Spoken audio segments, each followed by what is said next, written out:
Hello, and welcome to a critical analysis of Rayman Adventures for IAT 210 by Benjamin Roberts and Victoria Meslava. Rayman Adventures is a mobile action platformer game developed and published by Ubisoft in December 2015. It is the latest release of the Rayman franchise, which started in 1995 with the 2D side-scrolling platformer of the same name. It was followed by two sequels, Rayman 2 and 3, both of which are 3D platformers. Rayman Adventures is a casual game played to pass time and can be stopped at any point. It follows a simple plot where evil pirate monsters stole shiny creature eggs and flew away with them. The goal of the game is to complete levels to find and rescue these eggs, which will hatch into an assortment of different creatures called Incredibles. The player can choose to play as Rayman, Barbara, Glowbox, or Teensy, each with a variety of different costumes that can be unlocked by playing the game or bought using in-game currency. The game successfully fulfills affordance requirements to make it enjoyable and accessible to a wide variety of players. From casual beginners to the more hardcore players, everybody can enjoy Rayman Adventures. The user interface is quite intuitive, and the core mechanics or the written rules are explained throughout the game through the means of visual guides. These guides show the directions to swipe for each action or where to click in the menu to find achievements, items, and settings.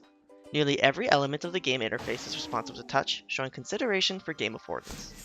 There are fun animations on characters, eggs, and even the buttons in the menus that follow the user's input. In the menu, every icon has a heading indicating its purpose. Examples of this include the play button for starting the game, the slots button for selecting the save file you wish to play on, as well as the Rayman channel button, which brings you to a community tab where you're able to find all sorts of cool creations like comics and fan art made by other players in the community. The early games in the Rayman series were designed with consoles in mind, such as the Xbox, PlayStation, and PC. Later, the series would be introduced on portable Nintendo devices. Rayman Adventures differs from its predecessors because it is a freemium mobile game. This means that it's free to play and available to anyone with a supported Android or Apple device. The game generates revenue through in-app purchases. Gems in Rayman Adventures are a premium currency that can be attained for free just by playing the game. However, they can also be bought with real-world money, which is the main business model of the game. The gems you can receive just by playing the game are nothing compared to how many you get if you just pay for them. To give you an idea of the difference in the speed at which you can accumulate these gems, the daily reward for logging in and playing the game is 5 measly gems. While if you were to open up the in-game store, you would see an assortment of deals ranging from $3.99 for 300 gems all the way up to $119.99 for 11,300 gems. Alongside these gem options, the game will occasionally have limited time offers that pop up at random intervals in between levels. These offer other in-game items at a discounted rate, pressuring the player to make an impulsive purchase. Rayman Adventures is a smart branch from its roots, seeking to gain monetarily from the freemium market, as opposed to the more traditional single-purchase game discs of the past. The goal of the game is to move through the map by passing levels to find and retrieve the stolen creature eggs. Every egg contains a unique monster and Incredible. Each of the Incredibles have their own special ability that helps during the levels. Some of the abilities include finding lumps, which convert into points at the end of certain levels, or protect the player from enemies for a short amount of time. Every new monster contributes to the growth of the player's personal sacred tree, and can compare the growth of their tree with other players around the world. While it is a single-player game, there are elements of social interaction, such as connecting to Facebook to share individual game progress, and viewing the global leaderboard to compare the height of your tree with others. According to the 8 types of game aesthetics described by Honeck, LeBlanc, and Zubik, Rayman Adventures primarily provides challenge and submission. The game is easy enough to play to pass the time, yet also challenges the player as it progresses. It may even become frustrating for some players whose reflexes are not as fast.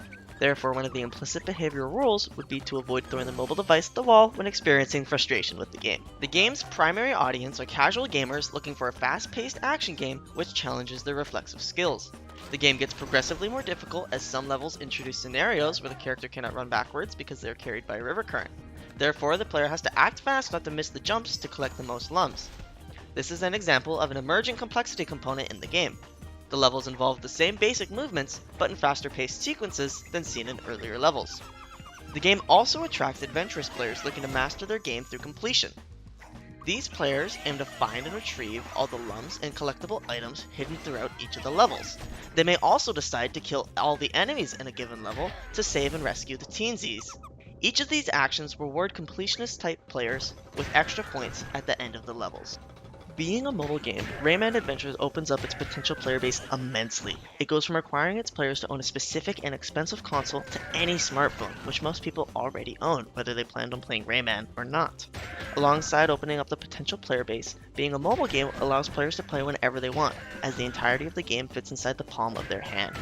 The action platformer genre that Rayman Adventures falls into is a great fit for mobile devices, as it has a simple control scheme that the touchscreen of a smartphone easily affords. Paired with the increasing popularity of the freemium mobile market and ability to update the game with more and more content in a way that traditional games aren't able to, the transition to mobile has allowed the Rayman franchise to grow significantly, which can only motivate developers to continue creating content for their active player base. The MDA framework of the game is very well composed. The mechanics are simple enough as the player only has to swipe the screen in different directions to direct the movement of their character. A jump is performed by tapping on the screen, and a downward swipe causes a strong attack that can either break through multiple enemies or allow the character to jump higher on a bouncy object. The system reads the user's input, the swipes, and determines the actions to be performed by the character. Some flaws in this were that due to varying screen sensitivity, some of the motions are not well recognized by the system, and therefore make it difficult to navigate through fast-paced levels where you must quickly jump or attack enemies to reach the end. Throughout the game, the player is rewarded with gems, chicken, lucky tickets, and other booster-type objects for various accomplishments. The chicken is used to feed the Incredibles in order for them to be used in levels.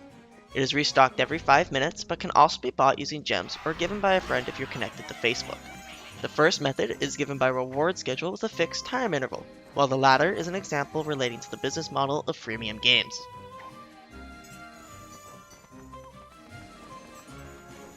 This concludes our critical analysis of Rayman Adventures. Thanks for watching, we hope you enjoyed, and have a great day!